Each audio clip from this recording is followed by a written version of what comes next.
Hasta la vista, baby. Dead or alive, you are coming with me. I'd buy that for $1. Get away from her, you bitch! That's it, man. Game over, man. It's game over.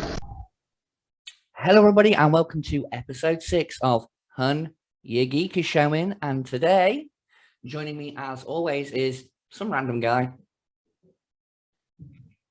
That's your cue, guy. Hello. You need to talk. And welcome. No, I don't.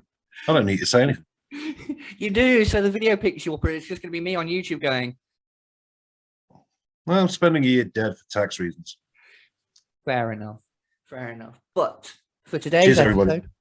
yes, cheers and all that, I have my lovely cup of cocoa. I know it says I'm fueled by coffee and vengeance, but I'm not having a coffee this time of night on a Sunday. I want to sleep. So do I, hence I have a nice Shiraz. Well, there you go then. I'm a cultured type of chap. So, we've talked about 80s horror. Mm. The next logical step is 80s sci-fi. Oh, indeed. Yes, it is. So, as we just said, 80s sci-fi, everybody. What a wonderful place to jump into. I really cannot understate how important 80s sci-fi really is. Mm. We look back on it now, and it's a funny thing. I've had this conversation with loads of people about how really, really good films that had groundbreaking special effects 30, 40 years ago now look like absolute trash or low budget tosh. Mm. And the one scene that always pops up in my head for that, and we will talk about this film a little bit later in the episode, is the scene in Terminator when Arnie's digging out the eyeball. Yeah. Yeah. Oh, yeah. That very juddery puppet kind of come up. Oh, bless them. They were doing what they could. Well, I mean, Stan Winston, God rest his soul, his name will come up a lot in this episode. Yes, Just a warning, he will come up an awful lot in this episode. He did a fantastic job for the time. And that's the one thing you have to remember with the special effects is that at the time, these things were groundbreaking. People had never seen these things before. The Abyss, that level of CG and whatnot had not been done in a film before. So it was groundbreaking new stuff. These people were figuring these things out that at the time were groundbreaking, that are now commonplace, that are now done on like the budget it cost them to do that special effect for Terminator is probably the same budget they use for the buffet cart on a TV show nowadays. You know what I mean? Yeah. So swings and roundabouts, people. But kicking off this wonderful episode, we're going to talk about one of my favorite films, RoboCop. Yeah. Quintessential 80s. I say sci-fi because it's very sci-fi, but it's also very heavy on the action side. So this definitely falls in sci-fi action. There's no foreshadowing there whatsoever. Not at all. But yeah, RoboCop. Guy, take it from the top. I assume you've seen RoboCop probably about as many times as I have. So you regale us with the story of RoboCop. For me, I mean, wow, what perfection by Paul Verhoeven. The satire, just the satire alone on that film is fantastic. Yeah. As well as obviously the sci-fi, the effects, the humor, as well as the satire. I'd buy that for $1. There There you go. See, there you go. I have you both. I buy that for $1. But it's funny that you mentioned Paul Verhoeven because on this Blu-ray, this is the Blu-ray trilogy box set. I picked this. I got given this as a gift. I think it was from my daughter for Christmas or something one year. But it's the 3 films, and there's a definite decline in quality. Oh, well, yes. I mean, number 3 is the box set is rated an 18. Let's not talk about 3. Right, it's rated an 18. But number 3 on the disc actually has, I think it's a PG. No, apparently RoboCop 3 is rated 18 as well, but it's not. It was released as a PG. Yeah, I'm just going what the Blu-ray says, but trust me, it was a PG. But anyway, that's your woke generation for you. Off of the tangent and back to where I wanted to be. Mm. Paul Verhoeven, when he first received the script for RoboCop, hated it. He binned it. Mm. It was his wife who fished it out the bin, read it all the way through, and she said, "No, look, you really need to take another look at this. There's layers. It's deeper than you realize." And then, like he said many times in interviews ever since that when I read it a second time, I'm sort of kind of quoting him here, slightly paraphrasing, whatever. But he basically said in interviews that when I read it a second time, I realized that it was kind of retelling the Jesus mythos, of a man who, has put himself out there to protect the public or serve the public. He's killed for it and brought back.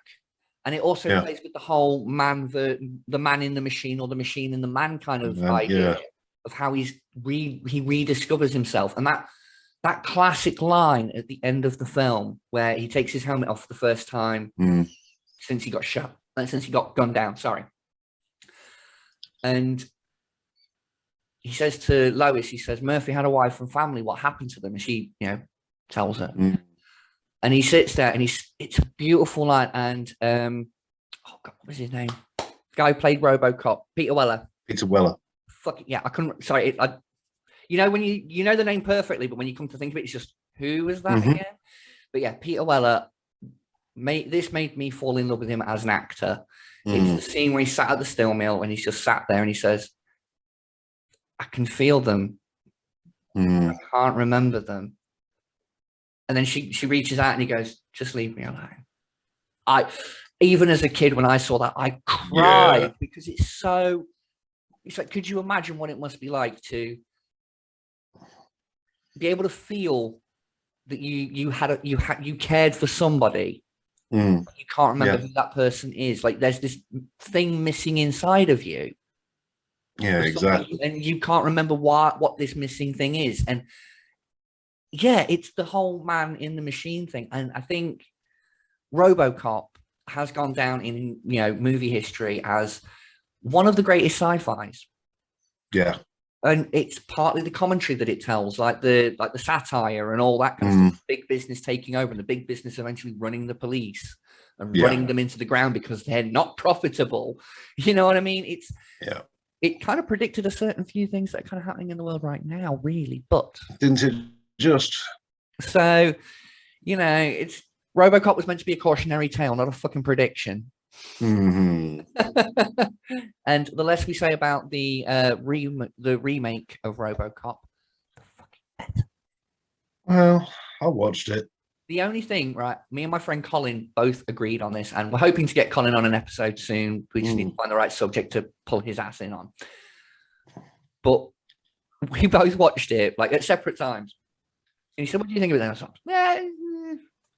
"Yeah, I could have done without it." He was like, "Me too." And I was like, "But," and we both looked at each other and went, "Main theme tune was there." Yes, the main theme tune was there. Like we both agreed that when it slammed RoboCop across the screen and the when that kicked in the RoboCop march, first time watching it, I was like, "Oh yeah, this is a RoboCop movie." And then the rest of the film happened. I was like, "That was not a RoboCop movie. That was not a RoboCop." Enjoyed Samuel L. Jackson's performance. That was okay. And Gary Oldman.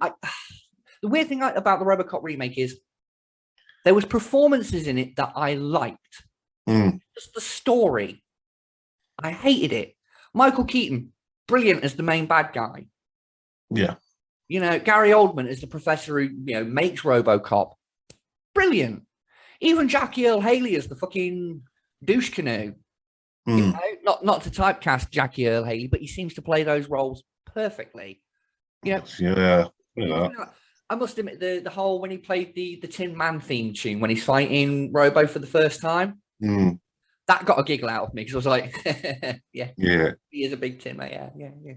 But it was the infantile, like they farted kind of giggle. You know what I mean? It wasn't a funny. It was a it's funny because it's stupid. So yeah, but yeah, RoboCop was just I watched it growing up. It had a cartoon series. Yes, I avoided it like plague.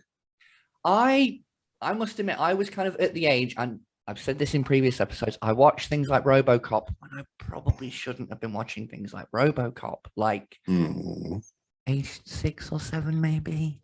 Yep. I should not have been watching it, but it was a robot. I had a thing about robots. You know, my parents couldn't stop me from watching it, especially considering it was on Sky TV and I had the remote in my hand. It's like, yep. You know, you're going to let me have a late bedtime. RoboCop, yay! I must admit, they did stop me from watching The Fly because they thought, yeah, that's a bit much.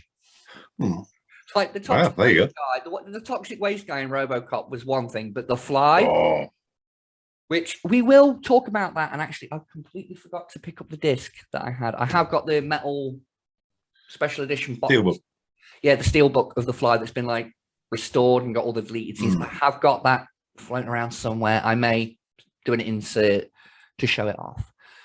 But yeah, RoboCop was just brilliant, absolutely brilliant. It drew me in as a kid. I watched the cartoon series because it was on Sky TV. It was on at 7:30 every morning, and that was when I was sat in front of the TV having my morning cereal before going to school. So I watched it because it was like you were saying in the Star Wars episode, Guy, where there were the dark times where there was no content. Yes. That was how I kind of felt with RoboCop. It's like you got to RoboCop 1, RoboCop 2, and then there was nothing for a couple of years. And then 3 come out. And then the cartoon series come out. So it was like, well, this is, as we've said about this channel, shit content is better than no content. Same with RoboCop. I even watched the live action TV series they did in the mid-90s. Oh, really? Yeah. Are you suicidal? On and off. Well, I'll explain it. But no, I did actually recently, I say recently, about 2-3 years ago, I watched it back, the TV series. And honestly, if you look past the production value, the very low budgetiness of it, if you focus on the bits with RoboCop where he's regaining more and more bits of his humanity, because I didn't notice this as a kid watching it the first time. I was just watching it because it was RoboCop. I didn't care about the nuances of the story, but there is kind of a flow through with each episode that fate kind of interjects, and he ends up bumping into his family, like his son and his ex-wife and things like that. And through them, he gets more and more kind of his humanity back as the series progresses. And you see it like right on later episodes where he is making more and more human-like decisions.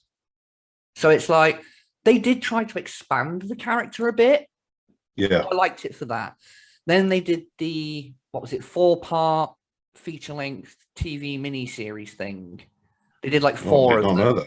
They did 4 of them, and they brought in another RoboCop, which was one of Murphy's ex-partners from the previous station he was at before the first film. Yeah, they're doing a whole retconning load of bullshit there. God.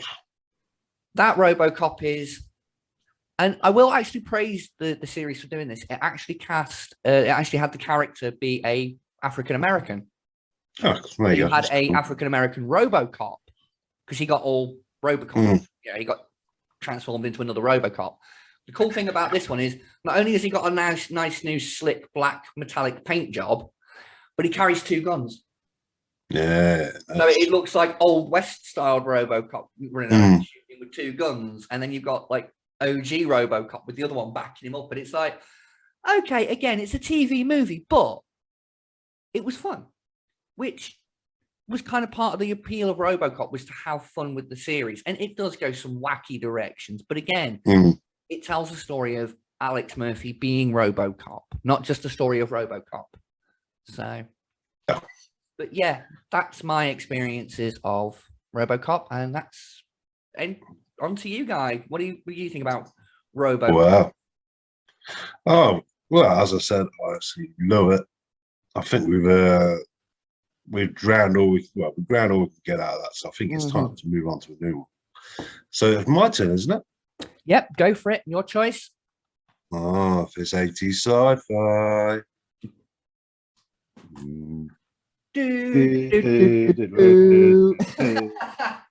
As soon as I see that logo, that tune just plays in my head every damn time. It's the daddy. It is. It's the king of 80s nostalgia. 30th anniversary trilogy box set. I think I've got something similar to that floating around somewhere. I have got the trilogy, but it's one of those things where I've got my box sets in one area and I've got my singular DVDs in another area. So I just literally grabbed what was on the shelf. So that one. But yeah, so Back to the Future. You lead with it, Guy. Good God. The best time travel film ever. And I will sort of count all three as one film. I must admit, when people say the Back to the Future trilogy, it always irks me because it's like, it's not really a trilogy. It's more sort of a series because each one literally picks up pretty much where the last one left off. So I've always seen it as the sci-fi version of Kill Bill. Kill Bill was split into two films because one film it was too long. And that's kind of, although, I know they were made at different times. To me, when you watch the series in one long run, you don't notice that. You don't notice that Michael J. Fox, by the third one, looks a little bit older, that Christopher Lloyd looks a little bit older. You don't notice it. No. Especially between 2 and 3, because they were shot straight after each other. Yes, they were. But I mean, between 1 and 2, you can tell there's a little bit, but it's just like, you know what? I can suspend disbelief for that because I can forgive it anything. Yeah, it's the daddy.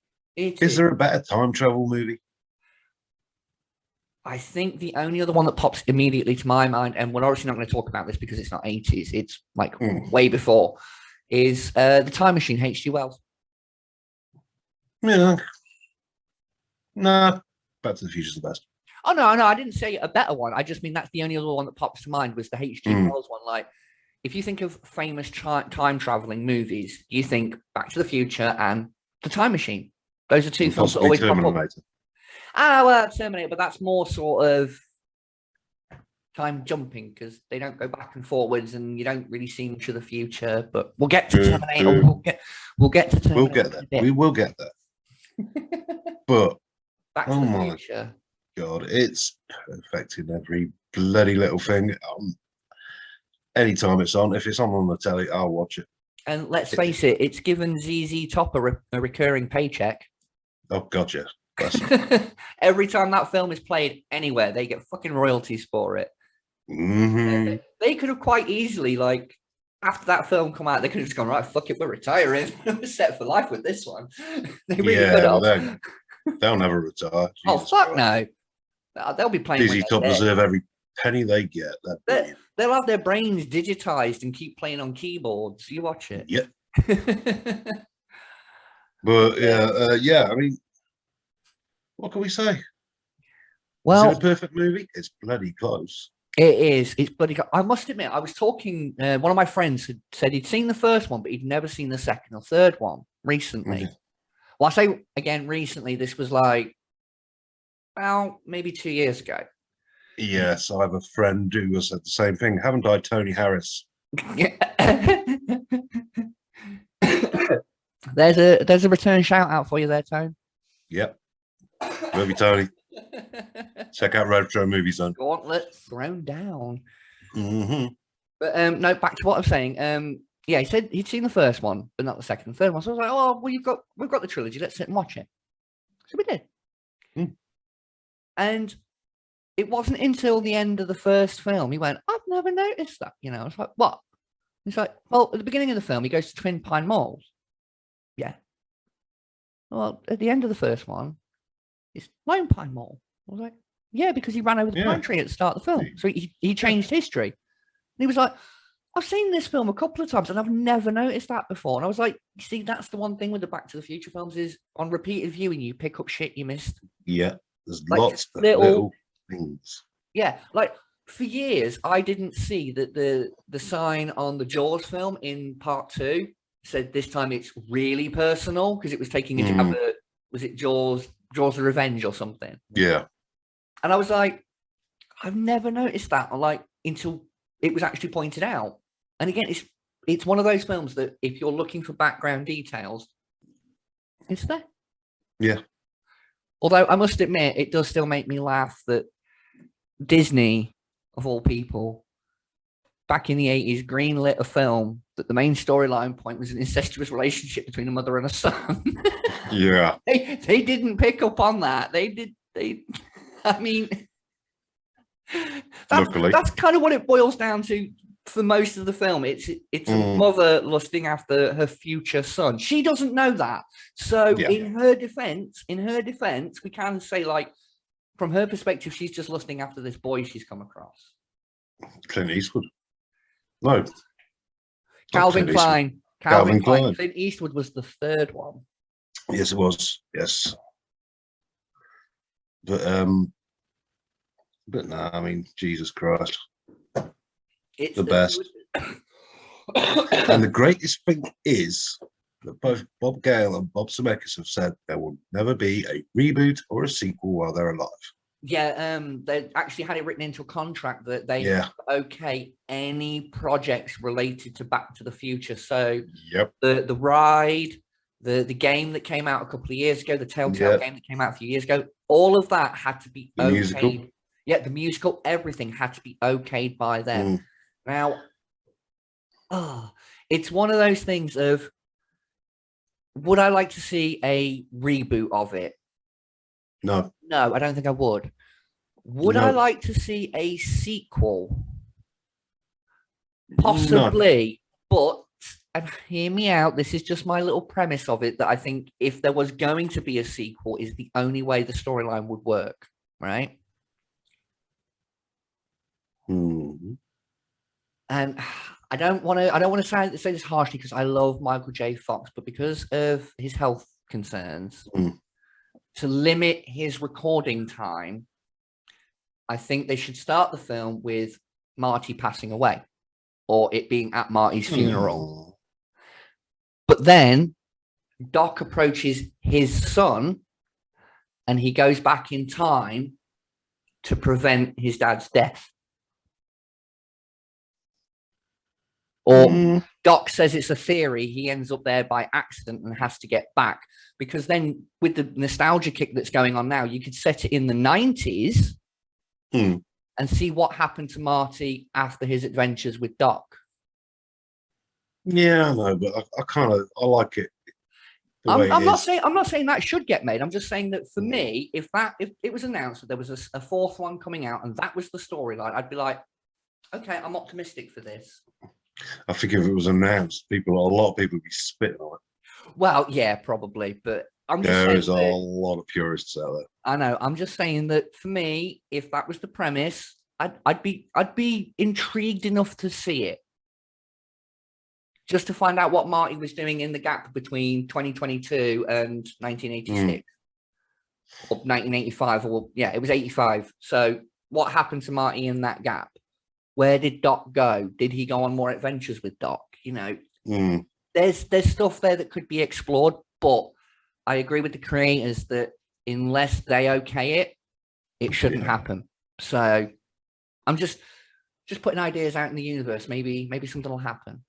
But anyway, we will move on because I don't think we can talk too much about Back to the Future that hasn't been said 100 million times by people better qualified and more famous than us. But we had to. They did a movies that made us episode about Back to the Future. I don't think we're going to beat Netflix. So no, we're not. But anyway, moving on to my next pick, and this will come as absolutely no fucking surprise to fucking anyone that watches this fucking show. And yes, I'm getting my fuckings out the fucking way while I fucking can. Fuck. Transformers. Snap. See, great minds think alike, guys. It's me and you. Of course, it's Transformers. Of course, this fucker was going to be on the list. Of course, it was. The same. Anybody who knows Anybody who knows anything about this channel, anyone who knows anything about either of us two, knows that Transformers is our bread and butter. It's what we love, baby.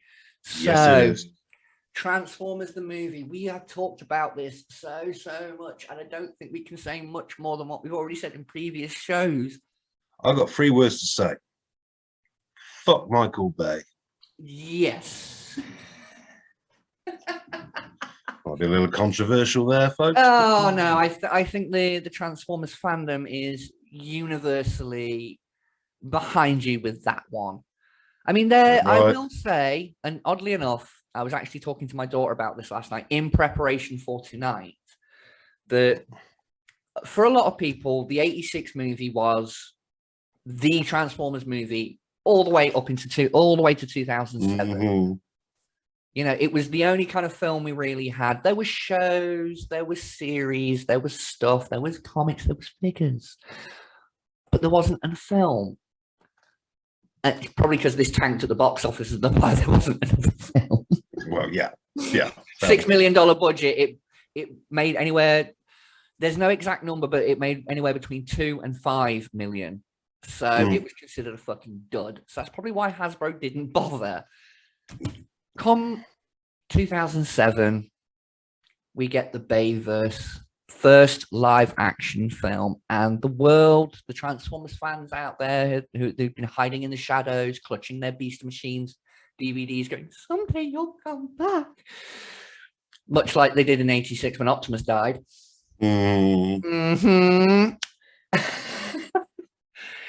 We kind of rejoiced. We were like, finally, Transformers in live action. Holy shit. And the first one, it was okay. It was okay. The designs were a bit...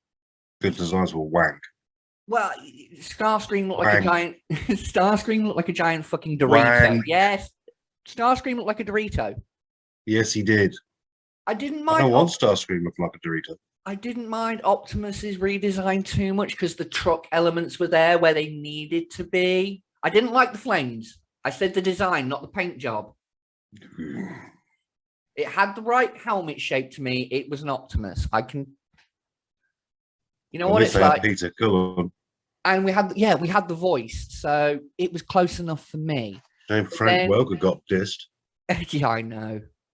Apparently, I've actually got it on DVD where it says during one of the special features that they had a clip of Megatron doing the whole "You disappoint me again" Starscream bullshit, and they put Frank Welker's voice over it and went, "Oh, I don't know, it just doesn't look right." And I actually, first time watching it, I screamed at the TV. I went, "Change the fucking design, then!" Yeah. If the design doesn't match the voice, change the fucking design. And then they did him dirty again. They gave him Galvatron in, what was it, Age of Extinction, where he transformed by turning into a blob of jizz and floating through the air. Yeah. No. Okay. I don't want blobs of jizz transformations. I'm sorry. I'm not having that. How do you market that as a toy? What, you make it out of clay? Yeah. It's Proteus-tron. He can be whatever the fuck you want him to be because he's a lump of clay. Cumbot. Yeah. Which is the name of my autobiography.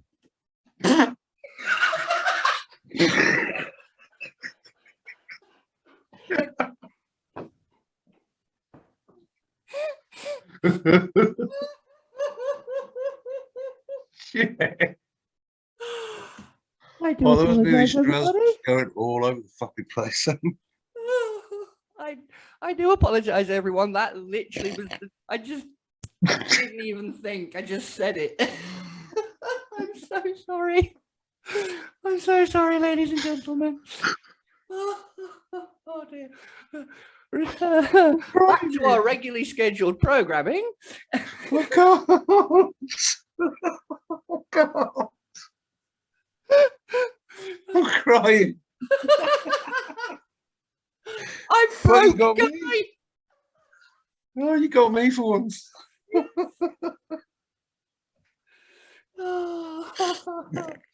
Right, anyway, Transformers. We've said all we can say about that. Moving on very Fucking hell. quickly. Your next choice, guy. Um, Fucking hell. Yeah, come on. Right. Yeah, so I don't have a DVD handy. But the next choice has got to be Aliens, hasn't That was my next choice. it? Sympathetic guy tonight. Exactly. But yeah, Aliens. Oh my life. Well, I mean, I did. I had to sell it due to financial and spatial concerns. Mm. I had to, unfortunately, part with my collection of Alien action figures. Oh.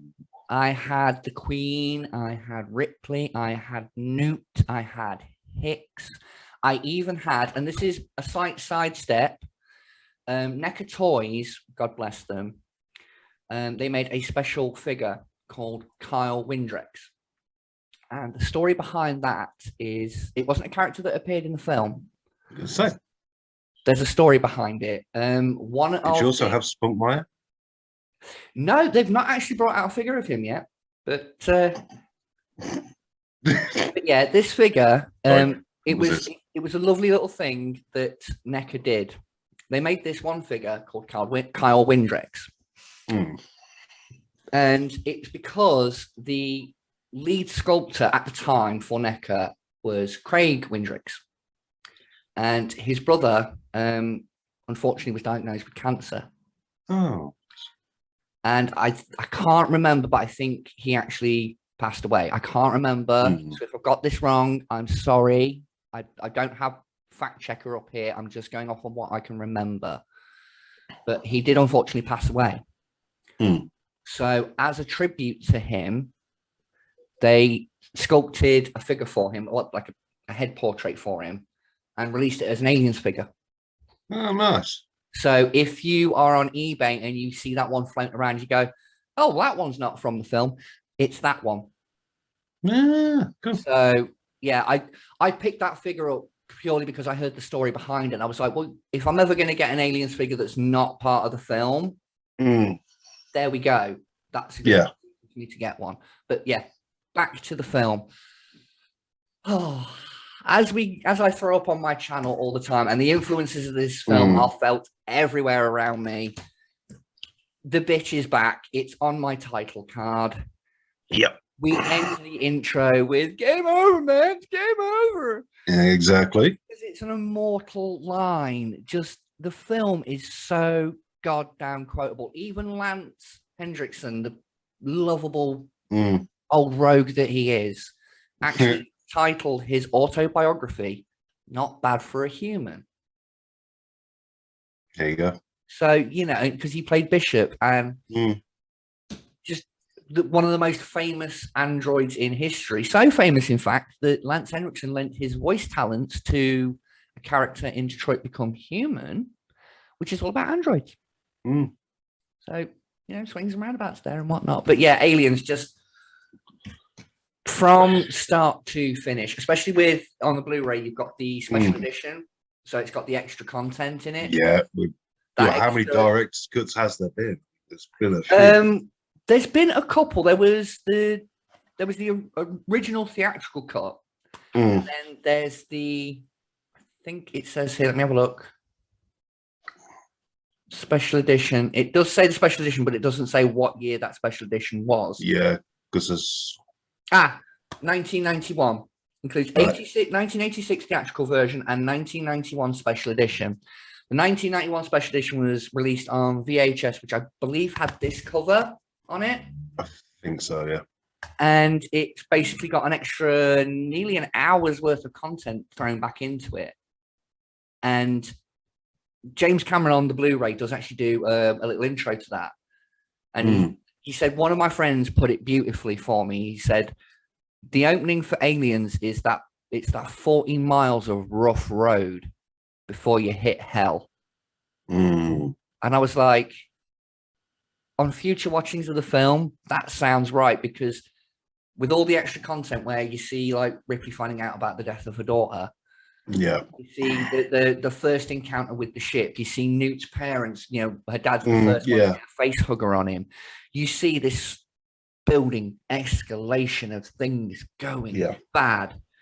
So you know when they get to the planet, shit's going to go sideways.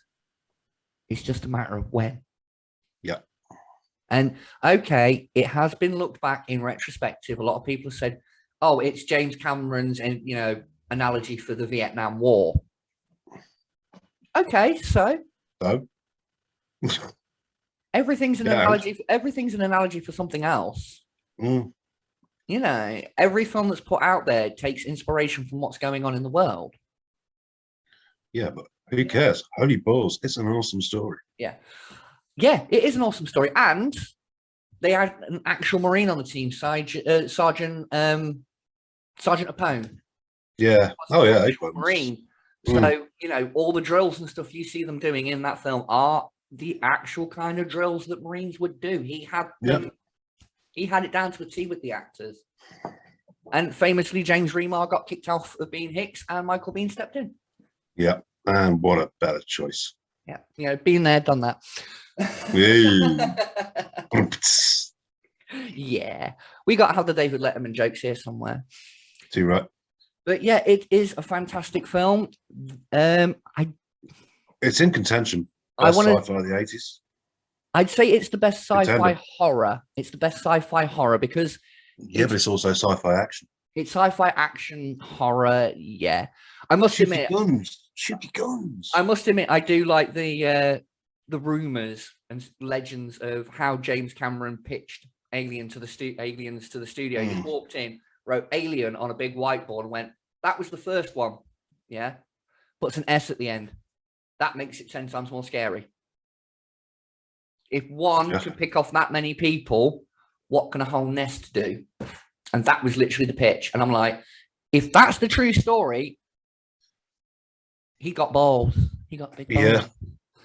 Of course he got balls. He's James Cameron. He's got balls big enough to fit in the though, at the time he made Aliens, he only really had Terminator under his belt as a directing credit. He'd done a shit ton of special effects work for the likes of Roger Corman. Yeah. And Corman's production company. He'd done a fuck ton of special effects for them. And yeah, so Alien was kind of him putting his stamp out there in Hollywood. And love him or hate him for some of his films and some of the things he said, for his directing in this, oh my fucking God. Mm-hmm. Stop giving the Fox, or Disney now because you own Fox, stop giving Alien to Ridley Scott. He didn't even come up with it. He directed the first one, but it wasn't wrote by him. Let Cameron have another whack at it when he's not busy jerking off the big blue cat people. Fuck the big blue cat people. Yeah, Avatar. It was okay, but 4 hours. No, I could build a chair in 4 hours, mate. Yeah, but yeah, Aliens. I'd rather build a chair. Best one of the series, hands fucking down. The first one is a classic, but the second one is definitely that age-old thing of up the stakes. Yeah. You know, it took everything you loved about the first one and just blew it the fuck up. Yeah. And plus, you know, Sigourney Weaver is just awesome in it, as she always is. Of course she is. Early representation of a strong, powerful, in-command female character in cinema, which at the time, not much of a thing. Yeah. It's more now, but back then she was leading the charge. No, Sarah and Linda Carter. Not Linda Carter. Oh, fucking hell. Hamilton. Linda Hamilton. Thank you. Yes. Yes. Yeah, her and Emma. Yes. Sarah Connor and Ellen Ripley are two of my favorite female characters in all of media. Just well, Sarah Connor starts off as the weak, mousy little girly type, but then come the second one, she's the badass, take no shit, going you down type. Yeah. So, you know, you got that arc with her. Same with Ripley. She started off as just, you know, working on the ship. It's not until the end where she has to fight the Queen that she becomes the big bitch. You know what I mean? There's lots of nuances and stuff in that, but we really could just natter on and on and on about aliens all night because there's so much behind the scenes stuff. Yeah. Talking, actually, you mentioned earlier special effects. Stan Winston at his fucking best. So, and we'll get to it, but there's a little connection between James Cameron and Stan Winston that ties into another franchise that turns into the franchise fighting each other. So we'll get to that. Right. My next pick then, I guess. Yep. And it's odd enough that I should actually say about it because I'm just going to jump straight to it now. Predator. Oh, yeah. As we all know, I'm a Predator fangirl. I can't help it. It's the dreads. Not so much the mouth, but the dreads. Yep. But yeah, Predator. Oh, Arnie at his best. Yeah. Arnie at his best. His one-linering best. Gotta be. Throws that giant knife and pins the guy to the wall. Stick around. And the forever immortalized line, which I'm sure we've all said on a few mornings after. You are one ugly motherfucker. But yeah, Predator, one of my all-time favorite franchises. The first two films especially, can't really count the second one because it came out in the 90s. It was 92. Yeah. It was 92, I believe. Yeah, 92. So and it gets a lot of hate, but it does get a lot. I, for one, liked it. It does get a lot of hate. I mean, when I've talked to people before about the second Predator film, they've always been like, "Oh yeah, the inferior sequel," and I'm like, "Why'd you have to say it like that?" I don't think it is. I thought it was good. Well, the one thing I said is that for me, a sequel should aim to be better than the first one for definite. But realistically, if it just gets to be as good as the first one, you've done your job right. Yeah. And to me, I think Predator 2 did that because you look at the first one, you don't see it very much. You don't see the creature very much. Yeah. There's hints and stuff and little bits where you look in the background, you can kind of see it, maybe see it when it's cloaked, kind of, it's sort of there. But it's not until the very arse end of the film that you really see it in all of its glory, shall we say. Yeah. The second one, it shows a lot more of the Predator. And I love Stan Winston's description on the special features of the Blu-ray for number 2. He said, the way I approach the Predator is, a Predator's like a snake.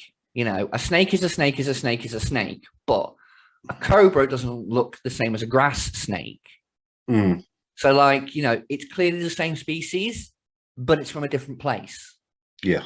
And I was like, see, and I like that. And thankfully, a lot of creators with the Predator stuff have used that analogy going forward. Like, yeah, they can all look physically the same, but just change the patterns and the markings and the dreads. Like, you know, they've got a uniformity to their species, but bits are interchangeable.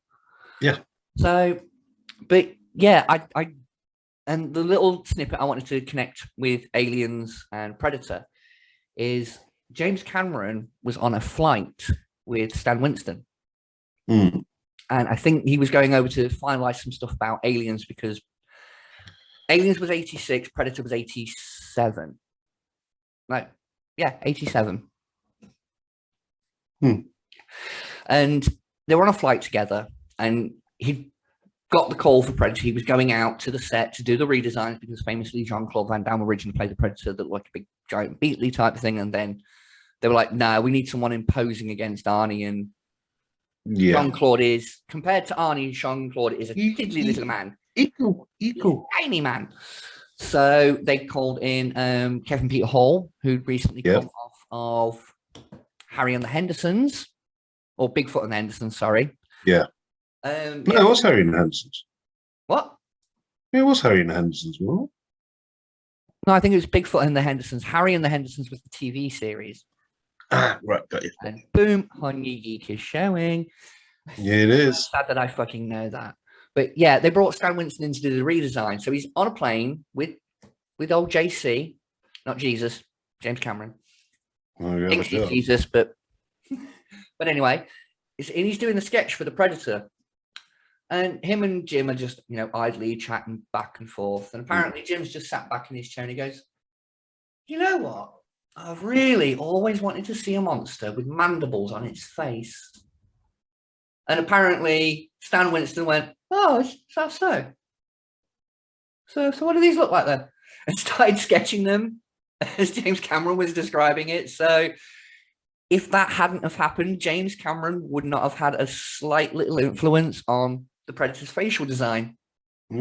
So in a way, James Cameron links Alien and Predator together, and so does the comic. So does Stan Winston, because in the second film, and this is the main reason why the comic book happened, as a little nod to Stan Winston working on both franchises. Yes, the Xenomorph stuff. Yeah, they literally put it in. The studio knew nothing about this shit. It was literally like, "Oh, we'll just throw it up there for, Fox owns Aliens. We'll just put it up there as a little nod, wink, wink for the fans who know Stan Winston's work, knows that he worked on both." And that was all it was. And literally, because they put that out there, fans like myself saw that and lost our fucking minds. We're like, "Oh my God, the Predators have taken on the Aliens. When the fuck did this happen? Are we going to get to see this as a film?" And then first time I saw it. Then 1990, boom, the comic book lands from Dark Horse Comic Books. And then we got the film by Paul W.S. Anderson. I know. The man who kills franchises with a mere look. And that look is, he looks at his wife and goes, "I'm going to cast you as the lead every time." That was a dig at Resident Evil.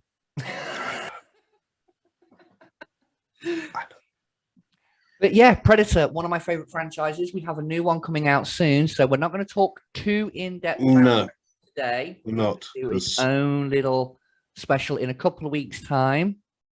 Yeah, we're such big fans of both of us are that it deserves its own show. Yes, exactly. So we'll very, very quickly move on to our next pick.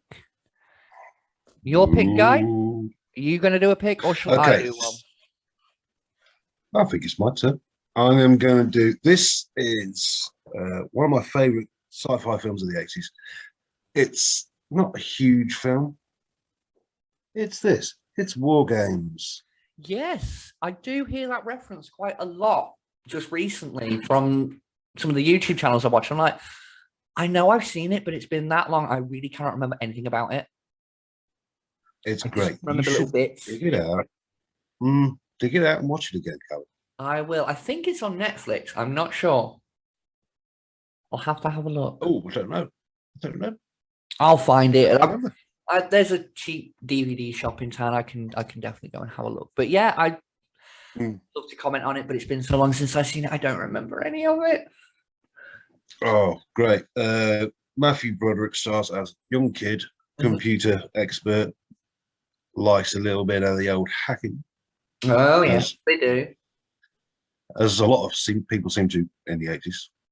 Yeah, people seem to like. It was a thing. It was a thing. It was coke and hacking, Yeah. Preferably not in that order.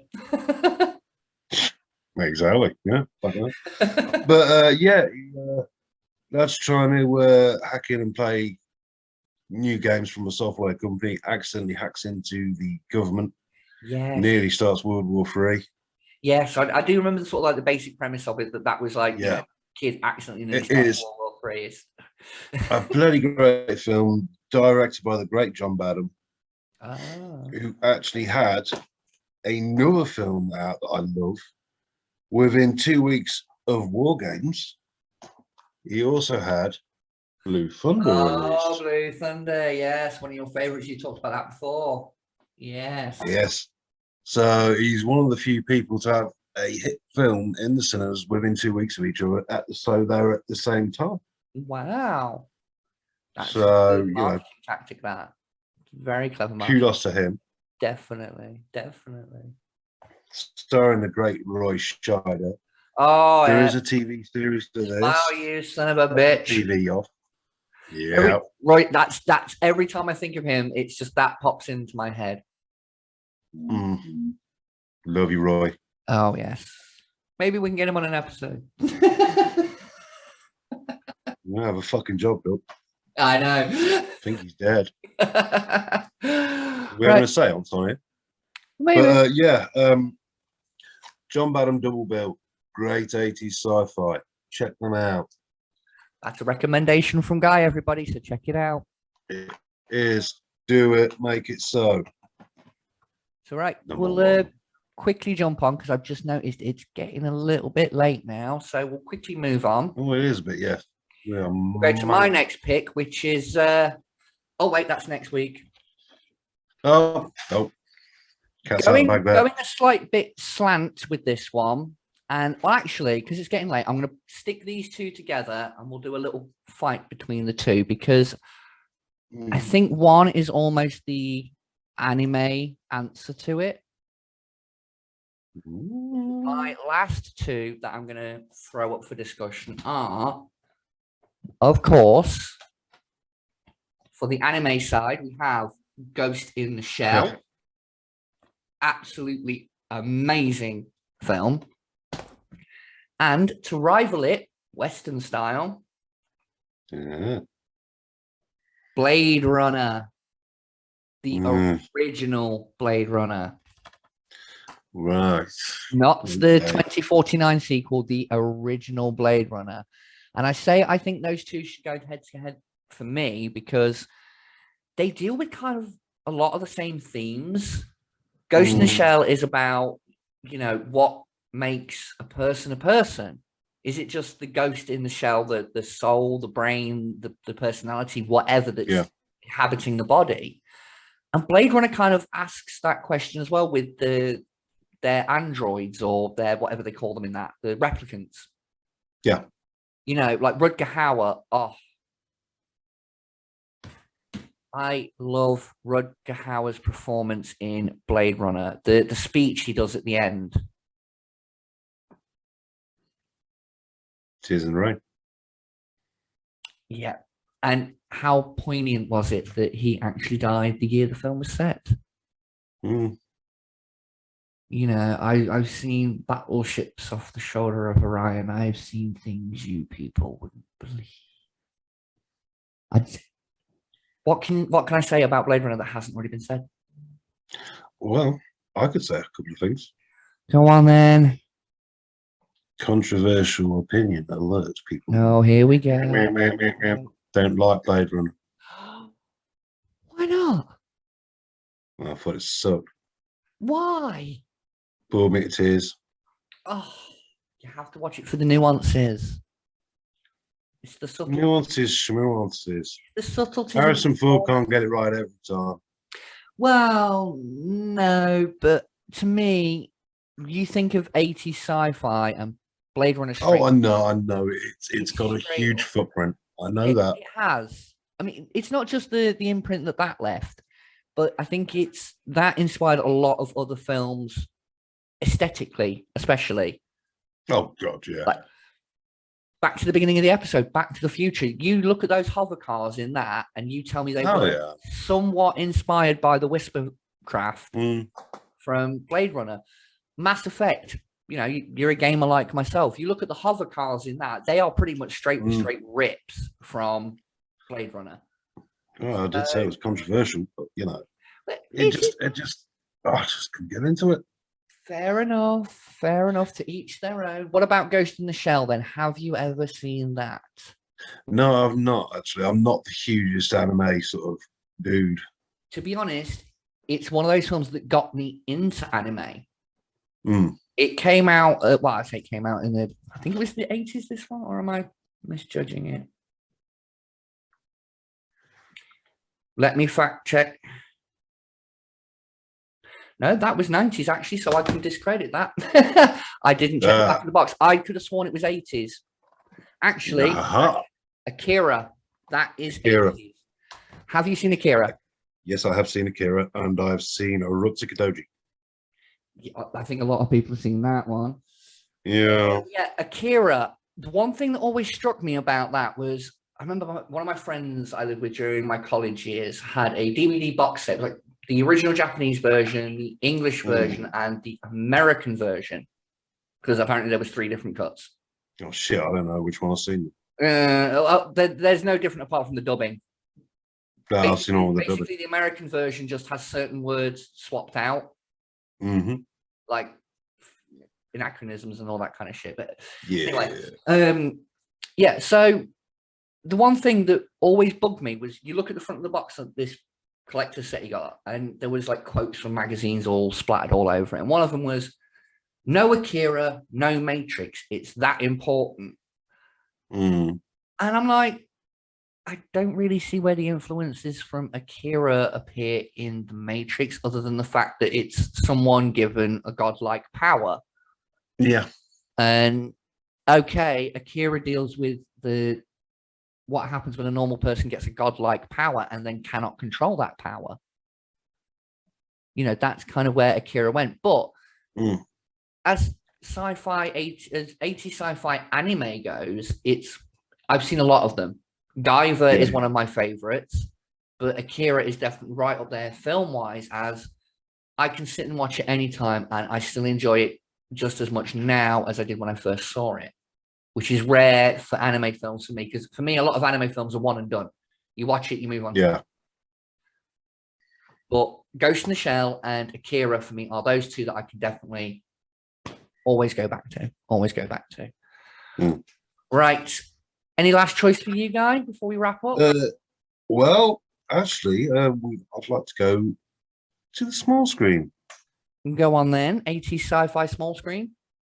Well, we can't have 80s sci-fi small screen without this little chap. Oh, yes. The Doctor. Who. Of course. I think, though, Doctor Who deserves his own episode. He's, what, 60 years old this year? He is. And same age as Spidey. That I am. How come I didn't notice that? The Doctor Who is the same age as Spidey this year. Yeah, that's it. Well, Guy, I think you just talked us into another special episode. Yeah. And I'll let you lead that one. Fucking straight you will. I said it before and I'll say it again. I'm bi. Yeah. I never say anything straight. I'm bi. And I'm by the numbers Whovian. Yeah. Wonder how many subscribers we'll still have after airing this video with that comment I made earlier. Go. Fuck it. But yes, okay. So Doctor Who, we'll very quickly cover Doctor Who because it's just got its own episode. But yes, I loved it. I didn't watch it much in the 80s because the Daleks scared the shit out of me. That's what they were supposed to do. Yeah, but they scared me to the point of I had to hide behind the sofa. But then my parents rearranged the front room and put the TV behind the sofa, and I had nowhere to sit. Fucking hell, that is the one thing I'm fed up of hearing. Oh, hiding behind the sofa about the dog. Fucking cliche. Jesus. I know, I was making a joke. I know, but Jesus, cruel. But yes, the BBC still do it. Doctor Who. Again, you were saying about time travel with Back to the Future earlier. I think Doctor Who's got to be one of the best TV series about time travel. I know a lot of Legends of Tomorrow, which I do love that show, but I think Doctor Who just does it better. Yes, it does. Going longer. So, but yes, Doctor Who, absolutely love it. Absolutely fantastic. And you heard it here first. It's a lock. We're going to do an episode. I never said when. Oh, you wounded me, madam. Oh, I know, but you love it. Anyway, I think, given that it's now nearly 10 p.m. here in the UK, and I've got to be up early tomorrow. I know, fuck you. Oh, on holiday. Look at you. Yeah. Anyway, right. We're going to wrap things up here now, everybody. So, thank you for joining us for our wonderful look at 80s sci-fi here on Calico Productions. Next week, as I kind of flashed it up a little bit earlier, we are covering Quiet You. Next time on Honey Geek is Showing, we are going to be covering 80s action. Shooty, shooty, bang, bang, baby. So we're going to be talking about things like Die Hard, Commando, Oh, it's going to be a Schwarzenegger. Rambo. Mm. Yep, it's going to be a Sly Schwarzenegger showdown. Running Man. The Running Man, one of my all-time favorites. I'll be back. Only in a rerun. Oh yes. Brings a warm feeling to the heart, that one. Oh, definitely. But yeah, hope you join us all next time, and we shall see you then. Mwah. I've been Callista Valentine. I've been God Just a Braithwaite. Yeah, he's some random guy like always, and we shall catch you Oh, next incredibly time. random. Bye-bye, everyone. Bye-bye. Take care. Cheers. Bye-bye. Hasta la vista, baby. Dead or alive, you are coming with me. I'd buy that for $1. Get away from her, you bitch!